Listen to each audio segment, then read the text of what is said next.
Good morning, students. Now we are going to discuss about the theorem, a second theorem. Every continuous function is integrable, or every continuous function is Riemann integrable. Right? Now, here is a rough explanation. See, I am writing outlines only. Now, already you are having the notes, no? Right. Now, what is the given data? Every continuous function means one function is given to you. Say that function is f of x. F of x is a continuous function on a closed interval a comma b. Right? Now, what is our aim here? We have to prove that f of x is integrable, or you can say Riemann integrable, right? F of x is integrable or Riemann integrable. Now, since f of x is already given that what? Given that, or you can say given that f of x is a continuous function on closed interval a comma b. This is our given data, right? Since f of x is continuous means f of x is bounded. This is very important concept. Bounded on closed interval a comma b. Now, if the function is not bounded, you will not get infimum and supremum. Remember, every continuous function is bounded. Here clearly given that the f of x is a continuous function. That's why because of that theorem statement, every continuous function is bounded. Therefore, f of x is bounded on closed interval a comma b.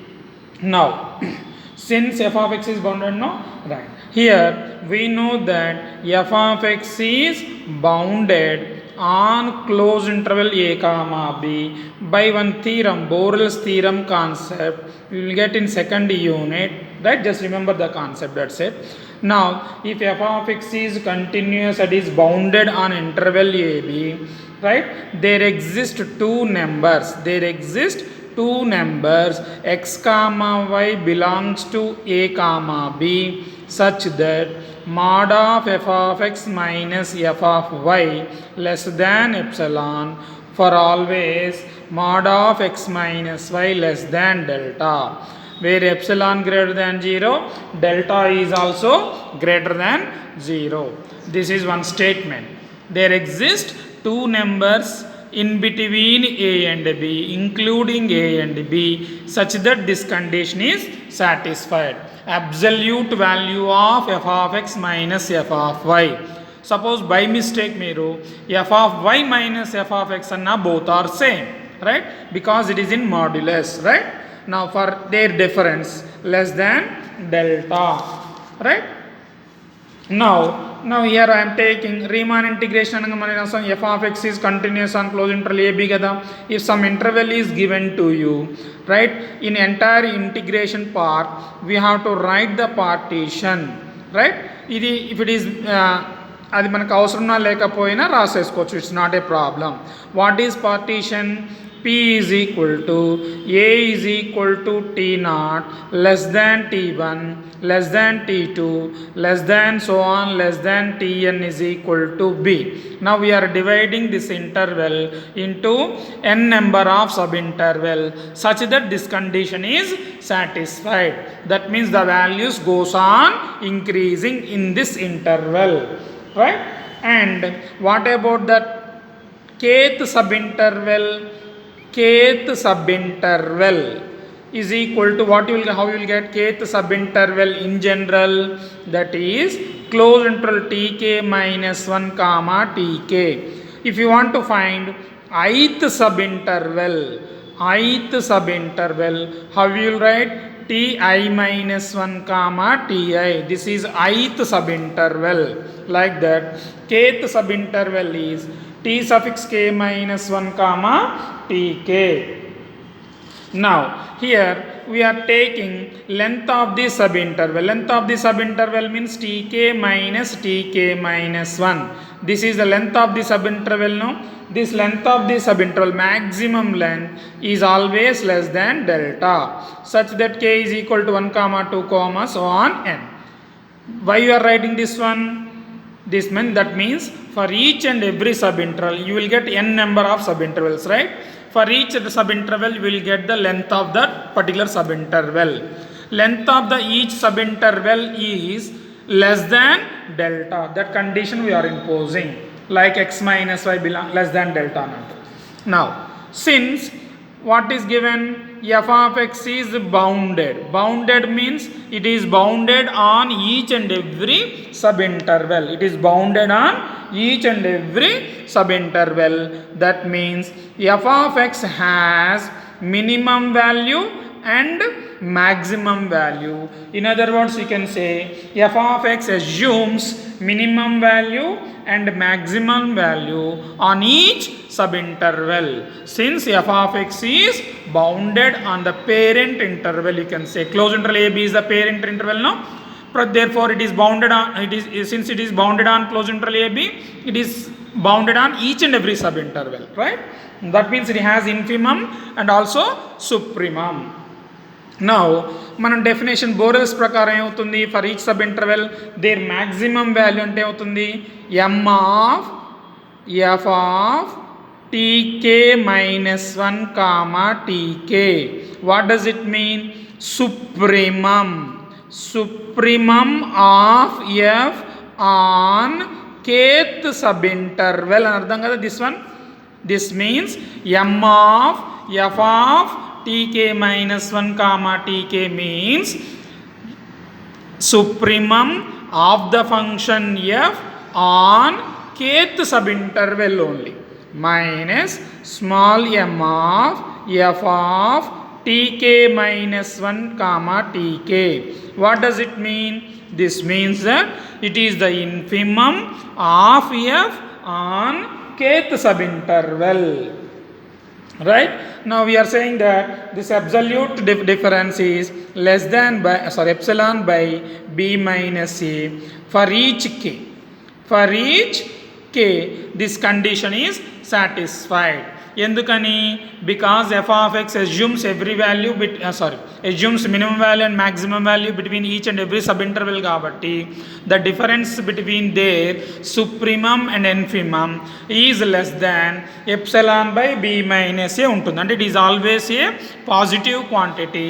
Let that positive quantity be ఎలా అనుకుంటున్నాం, less than by epsilon by b minus a. Epsilon by b minus a. Now ఈ condition ఉంది, దీన్ని ఏం చేస్తున్నాను ఇక్కడ జాగ్రత్త చూడండి. Both sides turning the page.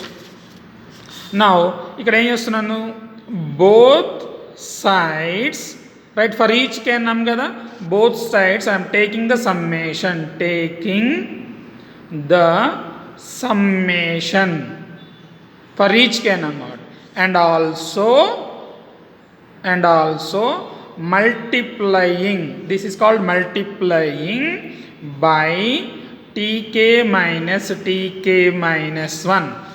Just above statement we are multiplying by tk minus 1 and we are taking for each k. For each k means for every value of k 1 to n kabatti instead of writing all those things we can take the summation. Now see, summation of k running from 1 to n మొత్తానికి రాస్తున్నాను చూద్దాం ఒకసారి. m of f of tk minus 1 comma tk minus small m of f of tk minus 1 comma tk, right? Whole thing into tk minus 1 less than, both sides no, less than epsilon by b minus a. Now జాగ్రత్త చూసుకోండి, ఇక్కడ summation wantedly ఇక్కడ రాస్తున్నాను.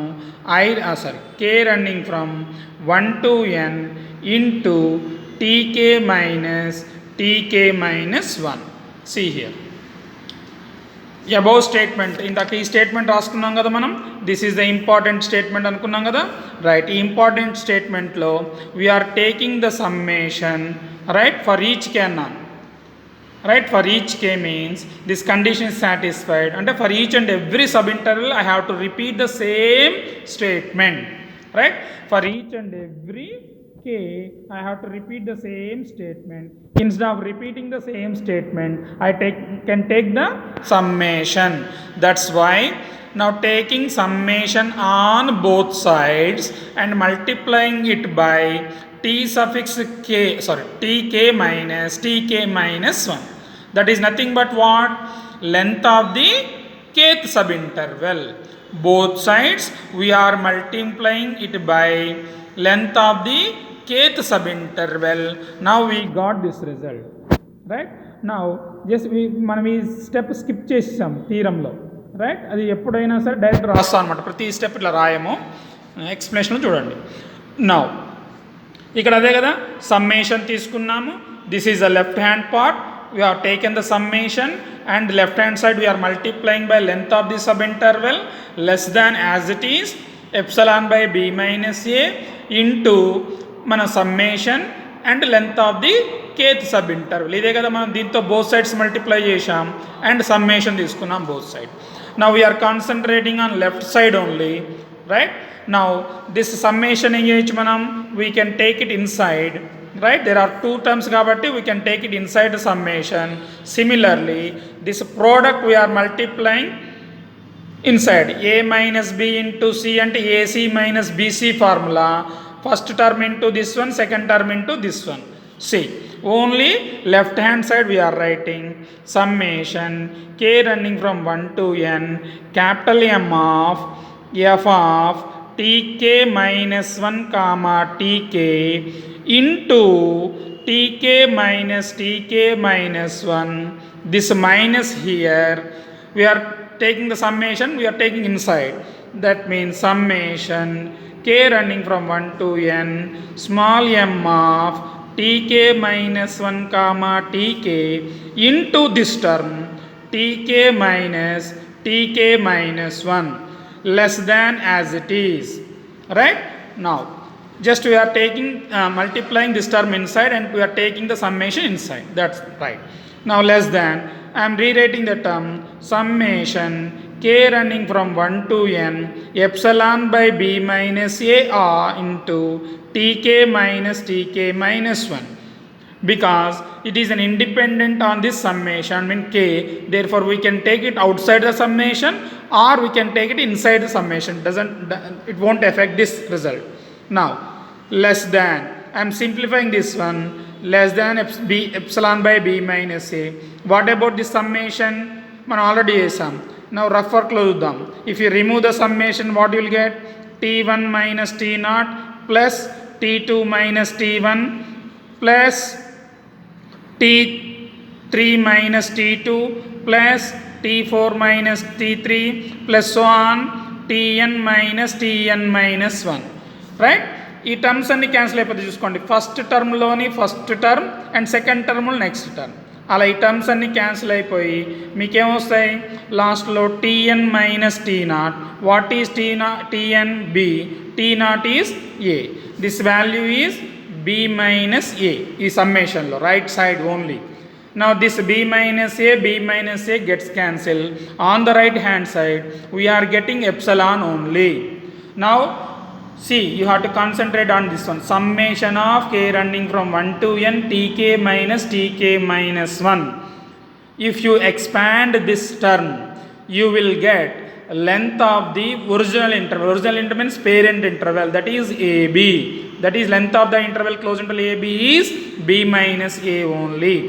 Right hand side we already simplified, this value is epsilon. See, left hand side. Now what does it mean? This means that capital M means supremum of f on this interval into length of this interval.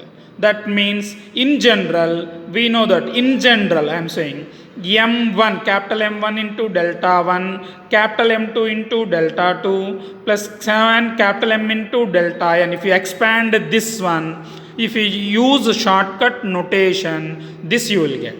What do you mean by capital M1? M1 is the supremum of the function on first subinterval. What is delta 1? Length of the first subinterval. Right? Now what is M2? M2 is the supremum of the function on second subinterval, and delta 2 is the length of the second subinterval, and so on. This is a shortcut notation, but if you want to write clearly, how you will write this one? Same thing, I am expanding the first one only. Capital M1, instead of writing M1, M of F of, what is the first subinterval? This one only, right? Into T1 minus T0. This is this one, no? Yeah, capital M stands for supremum of function on first subinterval into length of the first subinterval. This is delta 1. This is small m. Right? Now, we know this summation value. This summation is denoted by u of f comma p. Why I am using f? Right? It is a given function. Why I am using p? The entire partition. Entire partition means summation is there, no? Right. Summation. That's why u of f comma p, which is nothing but close interval a comma b. Entire partition means. Right? This summation is nothing but upper Riemann sum, or you can say upper Darboux sum, minus this one. What do you mean by this one again? Infimum of the function on kth subinterval. Right? If you remove the summation, what you will get? Small m1 into delta 1, small m2 into delta 2, plus so on, small mn into delta n. This is a shortcut notation. What is small m actually? Small m is the infimum of the function on first subinterval. What is delta 1? Delta 1 is the length of the first subinterval, and so on. M2 is the infimum of the function on second subinterval. Delta 2 is the length of the second subinterval. All these are shortcut notations. Now if you want to write clearly this small m1, how you will write? Small m of f of t0 comma t1. Right? Into this delta 1 is nothing but t1 minus t0.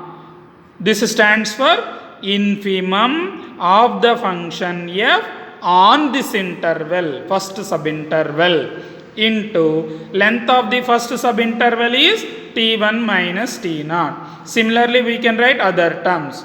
This is the shortcut notation. Clear form of this one is this one. Right? Now this is summation. If you expand this one, this is nothing but what? L of f comma p. Same thing I am writing. L of f comma p. Right?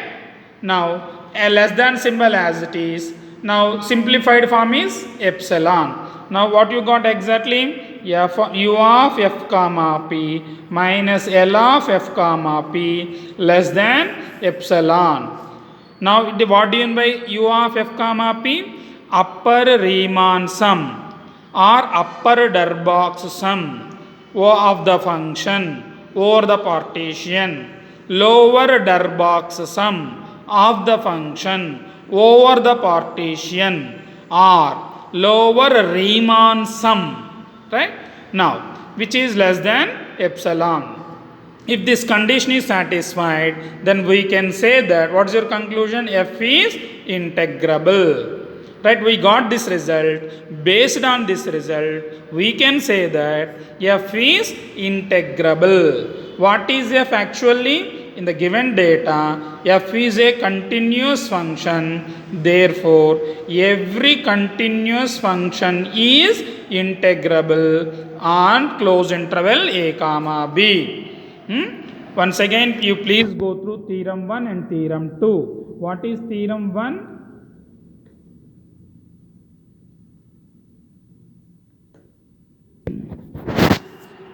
What is theorem 1?